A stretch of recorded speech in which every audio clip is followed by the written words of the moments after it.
오늘 제목은 욥이 발견한 하나님입니다. 욥이 발견한 하나님. 욥기 전반부는 욥과 세 친구의 논쟁으로 구성되어 있는데요. 욥기 4장, 5장에 보면 욥의 세 친구 중에 먼저 엘리바스가 등장을 하죠. 그 다음 욥기 6장, 7장에 보면 이 엘리바스의 말에 대한 욥의 변론이 나오고요. 그 다음 욥기 8장에 보면 이 욥의 말에 대한 친구, 두 번째 친구인 거죠. 빌닷의 반론이 나옵니다. 그 다음 욥기 9장, 10장에 보면 이 빌닷의 말에 대한 욥의 변론이 또 나옵니다. 그러니까 친구들은 한마디를 하면 욥이 두 마디씩 하는 거예요. 친구들은 한 장 이야기하고 욥은 두 장씩 이야기하고요.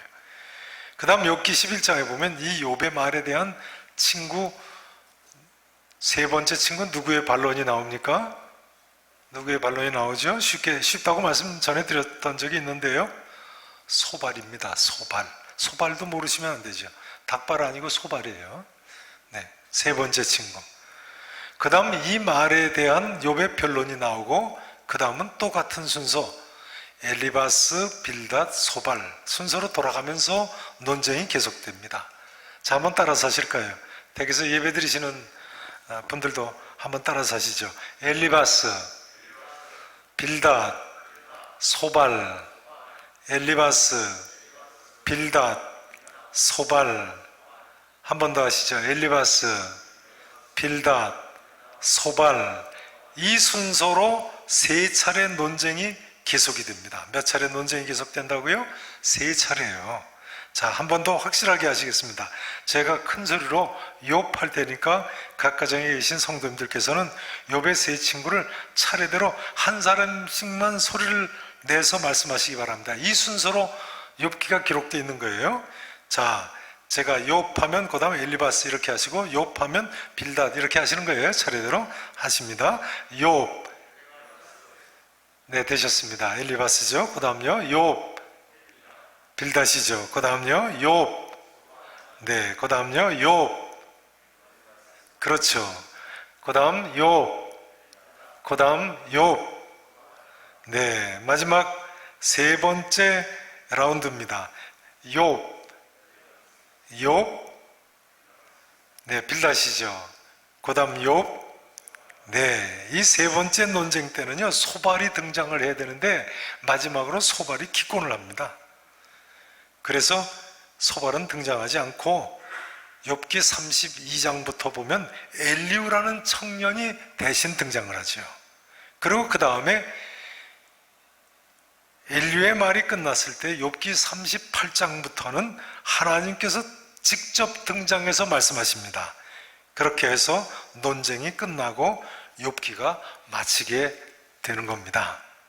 자, 오늘은 이 세 차례 논쟁 중에 첫 번째 논쟁으로 두 번째 등장인물인 빌닷의 주장에 대한 욥의 변론을 생각해 보십니다. 빌닷의 말은 지난 8월 9일 주일날 이 자리에서 살펴보셨죠. 자, 8장 4절에 빌닷의 말을 한번 보시겠습니다. 8장 4절 한번 같이 읽어보시겠습니다. 8장 4절 같이 읽으십니다. 내 자녀들이 주께 죄를 지었으므로 주께서 그들을 그 죄에 버려두셨나니. 빌닷의 말은 너무 냉정하지요. 아니, 7남 3녀의 10자녀를 한순간에 잃어버린 욥한테 내 자녀들이 주께 죄를 지었기 때문이다. 그래서 주께서 그들을 그 죄에 버려두셨다니요. 이 정도 되면 주먹만 안 휘두를 뿐이지 치고받고 싸우는 정도의 싸움이 난 거 아니겠습니까? 그 다음 20절을 한번 보세요. 20절이요. 하나님은 순전한 사람을 어떻게 하지 않으세요? 버리지 아니하시고. 그러니까 욥의 아들들은 순전한 사람이 아니라는 거예요. 악한 자를 붙들어 주지 아니하신다. 그래서 웃음을 내 입에, 즐거운 소리를 내 입술에 채우시리니. 그 다음 보세요. 너를 미워하는 자는 부끄러움을 당할 것이라. 악인의 장막은 어떻게 된다고요? 없어지리라. 참 냉정한 말이죠. 이제 이에 대한 욥의 점잖은 대답입니다. 자, 1절 이하의 본문 말씀을 보시겠습니다. 1절 이하 보세요. 욥이 대답하여 이르되 진실로 내가 이 일이 그런 줄을 알거니와, 나도 그런 내용 다 안다는 거예요. 이 일이 그런 줄 알거니와, 따라서 하실까요? 인생이 어찌 하나님 앞에 의로우랴. 무슨 이야기입니까? 욥이요, 당신이 하는 말 나도 다 안다. 그러나 하나님 앞에 우리 모두가 죄인들 아니냐는 말입니다.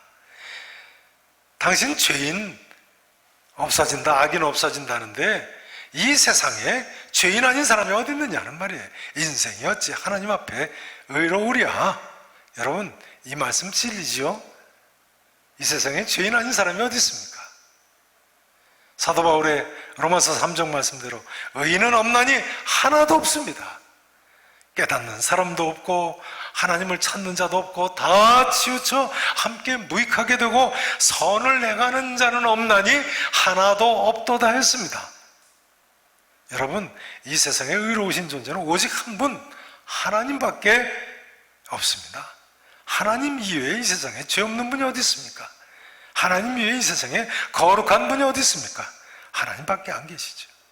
욥이 발견한 하나님은 이처럼 의로우신 하나님이십니다. 한번 따라서 하실까요? 의로우신 하나님, 의로우신 하나님. 저는 여기에서 이제 의로우신 예수님에 대해서 언급을 하지 않을 수 없습니다. 세상에는 이처럼 하나님 앞에 의로운 사람, 죄가 아예 없는 사람, 거룩한 사람은 하나도 없습니다만 예수님만은 의로우신 분이죠. 그러므로 히브리서 4장 15절에 보면 예수님은 모든 일에 우리와 똑같이 시험을 받으신 이로되 죄는 없으시니라, 이렇게 나와 있습니다. 뭐가 없다고요? 죄가 없으시다고요. 요한일서 3장 5절에서 예수님 수제자 중에 한 분이었던 사도 요한도요, 그에게는 죄가 없느니라 했습니다. 히브리서 7장 26절에서는요 예수님을 거룩하고 악이 없고 더러움이 없고 죄인에게서 떠나 계시도다 했습니다. 죄인에게서 떠나 계시도다. 예수님께서도요 요한복음 8장 46절에서 너희 중에 누가 나를 죄로 책잡겠느냐, 그렇게 말씀하셨어요. 너희 중에 누가 나를 죄로 책잡겠느냐. 그러니까 예수님이 이 세상에 어떤 인간과도 달리 의로우신 분이라는 점에서도 하나님의 아들이시고 삼위일체 하나님이신 분이신 것입니다. 믿으실 수 있기를 축원합니다. 이제 욥이 발견한 하나님의 두 번째 모습은요, 따라서 하시죠. 전능하신 하나님, 전능하신 하나님. 네, 5절 말씀을 보시죠. 본문 5절 말씀 보시겠습니다. 그가, 하나님께서요, 진노하심으로 산을 무너뜨리시며 옮기실지라도 산이 뭐하지 못한다고요? 깨닫지 못한다. 이게 무슨 말인가요? 의인법이죠, 의인법. 아마 지진이나 산사태 같이 큰 변개가 일어나서 산이 무너지는 것, 급작스럽게 무너지는 것을 이렇게 의인화한 것으로 봅니다. 산도 깨닫지 못할 정도로 변한 건 무너진다는 거예요.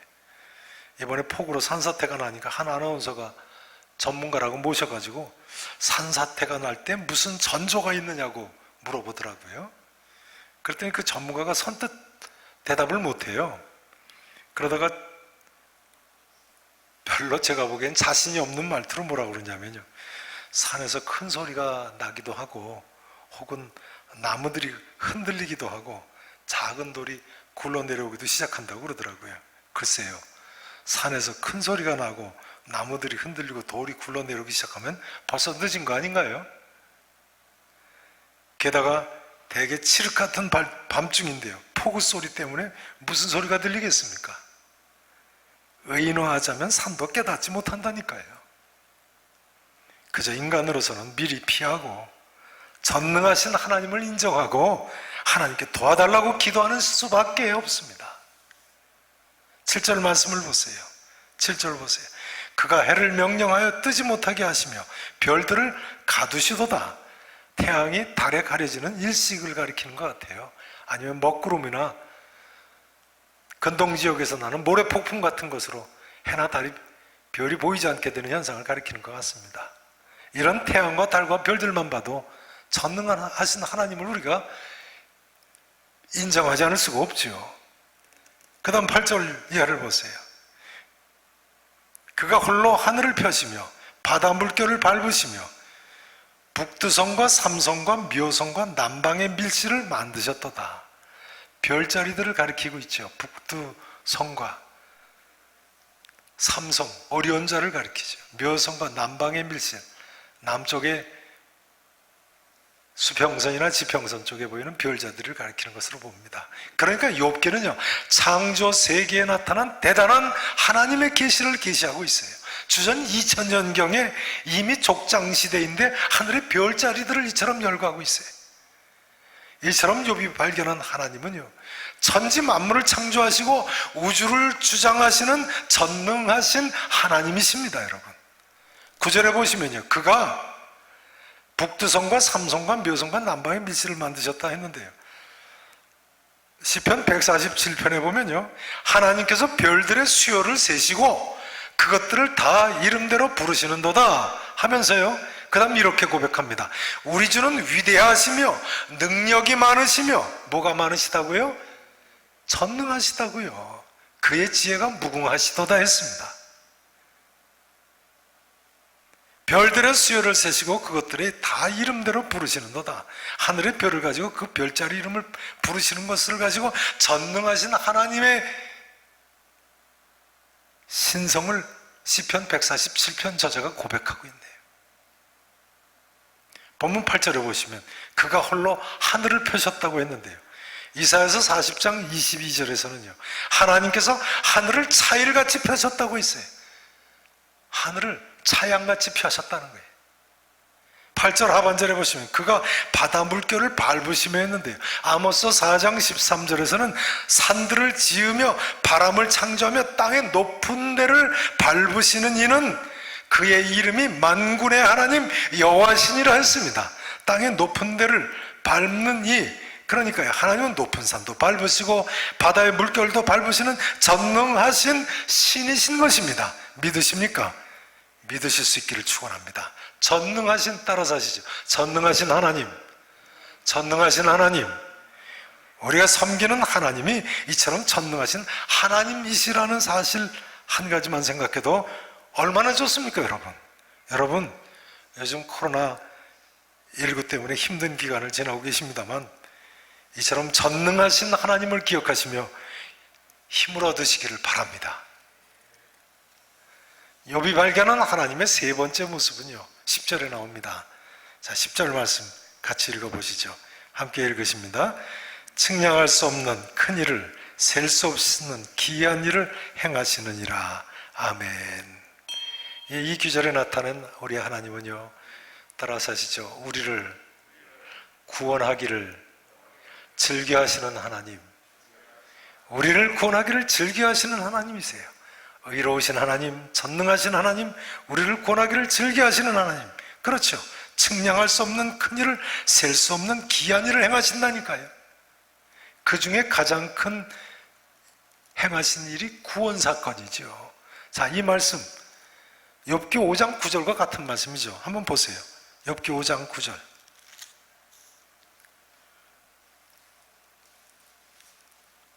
5장 9절을 보세요. 자, 한 목소리로 같이 읽어보십니다. 시작. 하나님은 헤아릴 수 없이 큰 일을 행하시며 기이한 일을 셀 수 없이 행하시나니.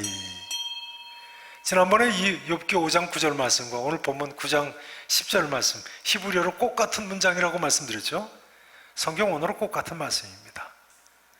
그런데요, 이처럼 큰일, 기이한 일을 셀 수 없이 행하시는 중에 대표적인 것이 어떤 사건들이었어요?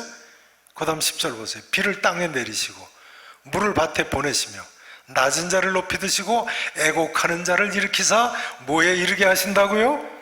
뭐에 이르게 하신다고요? 구원에 이르게 하신다고요.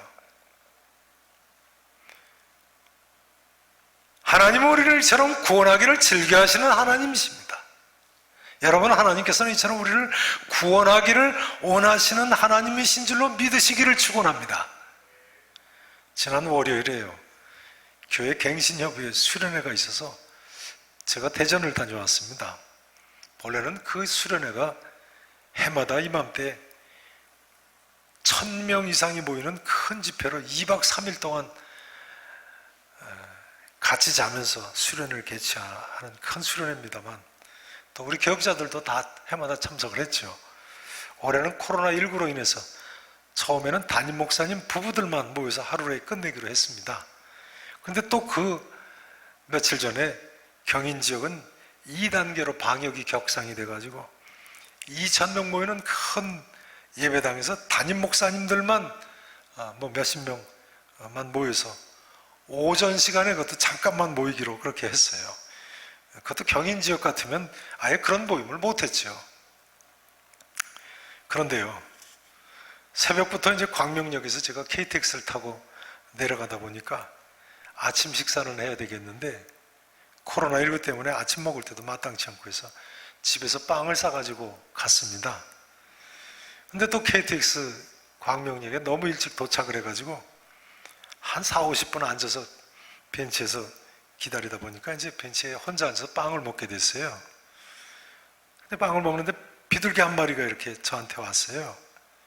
그래서 빵 한 조각 떼서 비둘기한테 줄까 그러다가 괜히 또 주면 다른 비둘기까지 잔뜩 몰려오면 곤란하고 또 KTX 광장도 더럽혀질 것 같아서 주면 안 될 것 같아가지고 안 주고 혼자 먹으려고 그랬습니다. 근데 보니까요, 이 비둘기가 한쪽 발을 못 쓰는 거예요. 어디서 다쳤는지 말이죠. 크게 다쳤어요. 그래서 불쌍한 생각이 들어가지고 빵 조각을 하나 주니까 얼마나 맛있게 먹는지 그래서 자꾸만 주게 됐어요.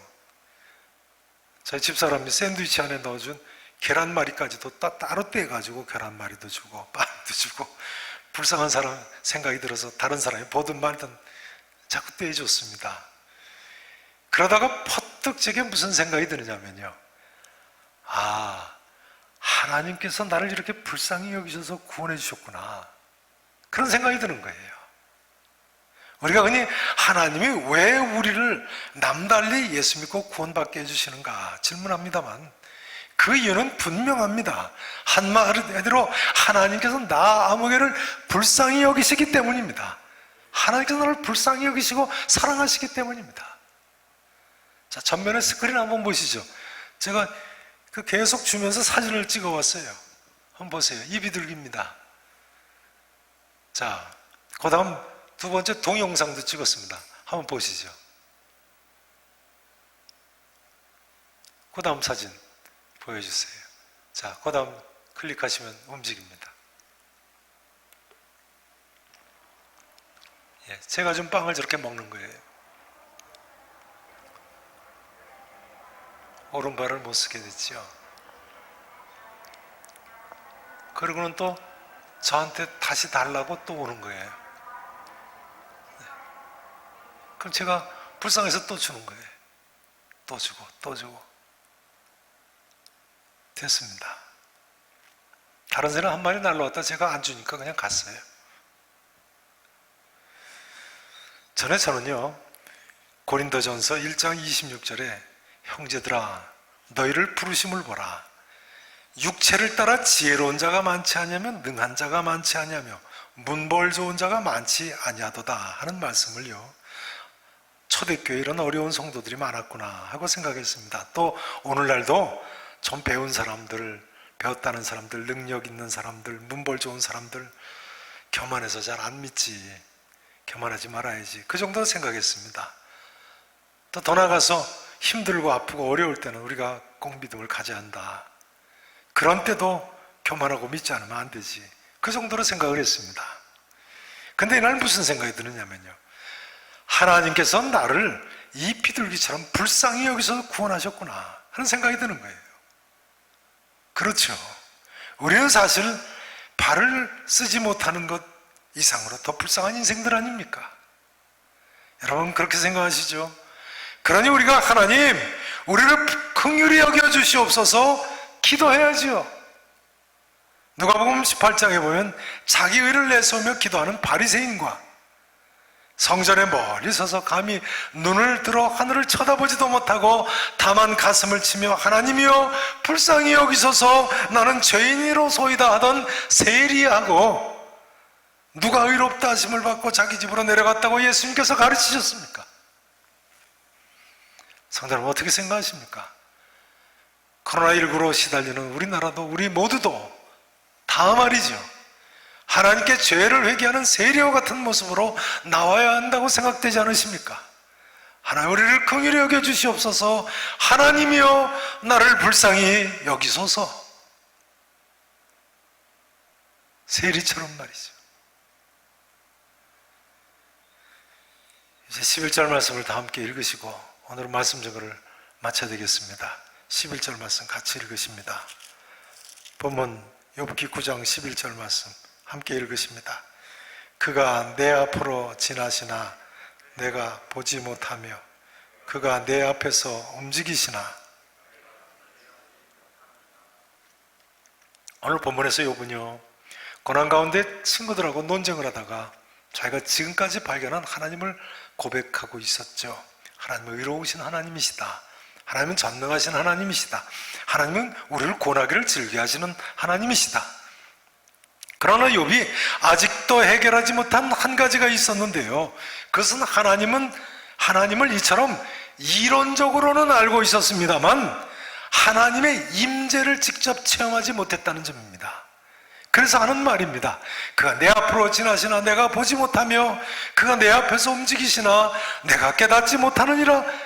욥의 몸부림치는 모습입니다.